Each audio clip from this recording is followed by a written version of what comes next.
Okay, today is 1 week that I have been driving my Tesla Model 3 dual motor all-wheel drive performance. That's a long name. I'm gonna have to give it a different name.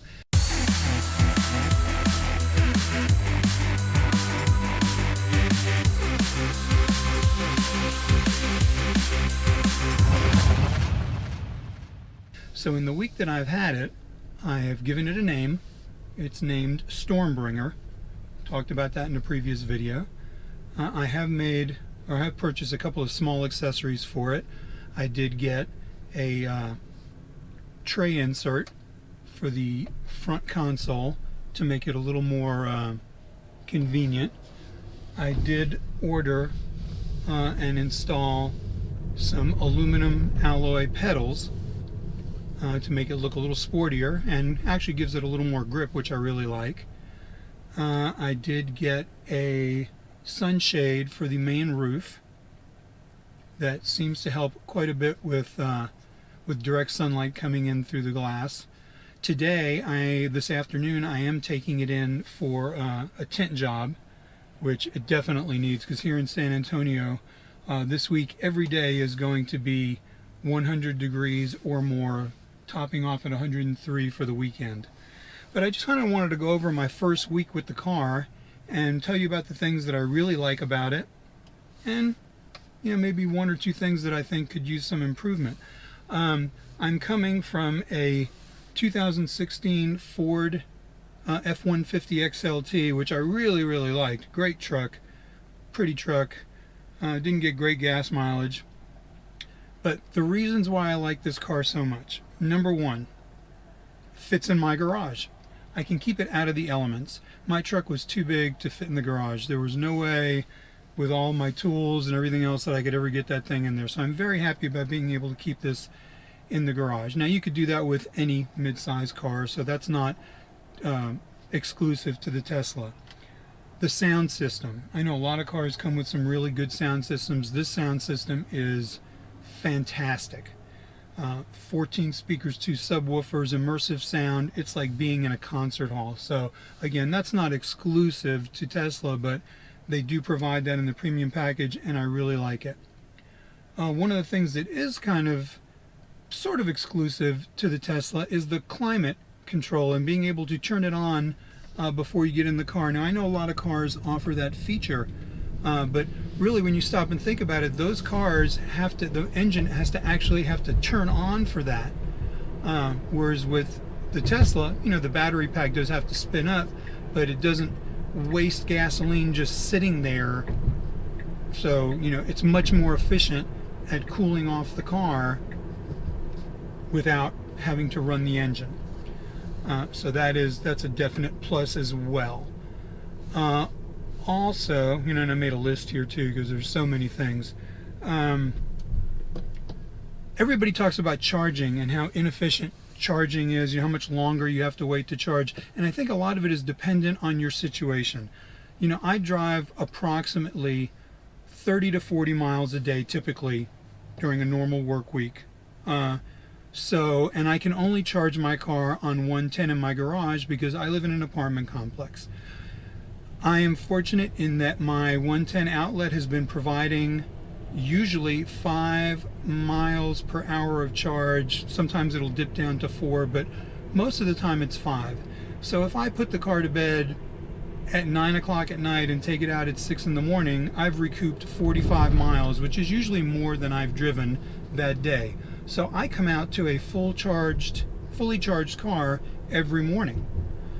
So I have spent, in the week, I've driven about 270 miles this week. Actually, I've driven more than I normally do because I've been playing around with the car. But I have spent 0 time at a gas station and 0 time at a charging station. Whereas with my truck, my truck had a 36-gallon tank. I would fill it up twice a month, usually, and it would take a while to fill it up. So I'd be sitting at that gas pump for about 10 minutes between waiting in line, pumping the gas, credit card, blah, blah, blah, blah. If it's hot out, I was sweating. If it was cold out, I was freezing. If it was wet out, I was trying to dodge rain underneath the carport part of it. So realistically, I'm spending less time fueling than I was before. Then the cost savings. I'm not buying gas. I don't even know that I'm actually paying for electricity, since my garage is separate from my apartment, so I get charged by City Public Service for my apartment. Now, obviously it's metered, but the garages, I'm in a garage block that has 5 garages that's detached from my apartment, so there's only one electrical box going into there, and I don't see how it can be metered. If it is, it's not a big deal, because honestly I'm not using that much electricity, and Texas has a pretty low kilowatt charge. So anyway, so that goes to the charging talk. So as long as I continue driving in the manner that I do, I'm golden. If I go on a trip, there is the supercharger network, there's ChargePort, there's a bunch of things that are available to me to make longer trips convenient. The security. Yes, I can get it in the garage, that makes it more secure. The security system of the car is advanced. The Sentry system is advanced. I have a USB drive plugged in that is recording what's going on around the car when I'm not in it. So I have visual proof of something going on, as well as a dash cam and all that other stuff if I were to get into an accident. That's pretty cool. Driving enjoyment. I've had a few sports cars, I've had trucks, I've had economy cars. This ranks way up there in driving enjoyment. It is kind of a combination of a luxury car. It's smooth as a luxury car to me. It accelerates like a very fast sports car. It handles extremely well with the low center of gravity. I mean, it's kind of a win everywhere there. The performance, the acceleration is nothing short of mind-boggling in this price range. You know, 0 to 60 in 3.2 seconds, quarter mile in 11.8 seconds for people that are gearheads. That's fast.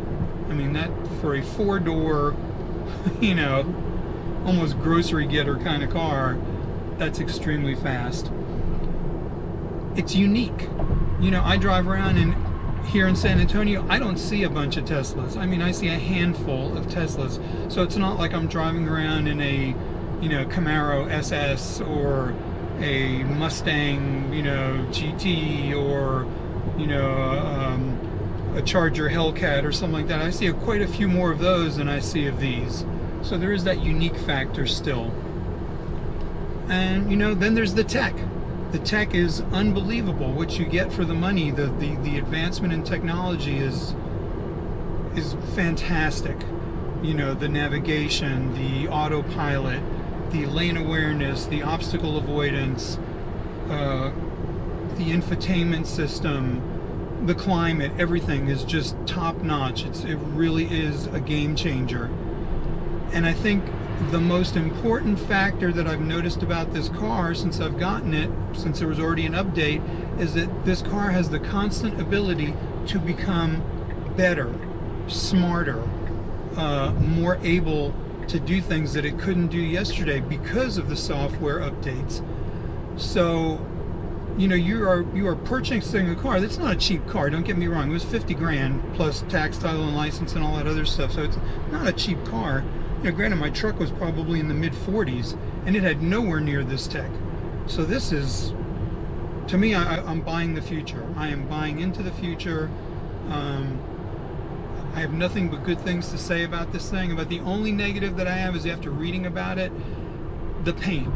You know, it's considered a higher-end car. The paint's a little softer than, you know, mass-produced cars, so I'm a little freaked out about maybe driving it through a car wash. I don't think I'm going to do it. I'm going to be washing it by hand. I am, after the tint today, I am going to wait a couple of days, and I am going to wash the car thoroughly, and then I am going to apply a hydrophobic water treatment to it, hydrophobic, whatever they call it, ceramic coating, and hopefully that will keep it looking really good and easy to maintain. But other than that, I have had nothing but fantastic luck with this thing.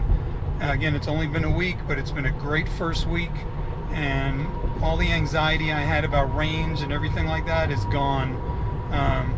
Extremely happy with the car. Anyway, that is my first week update on the car. Can't wait to get it tinted this afternoon. Can't wait to show it off. And that's it for now. All right. Talk to you later. Bye.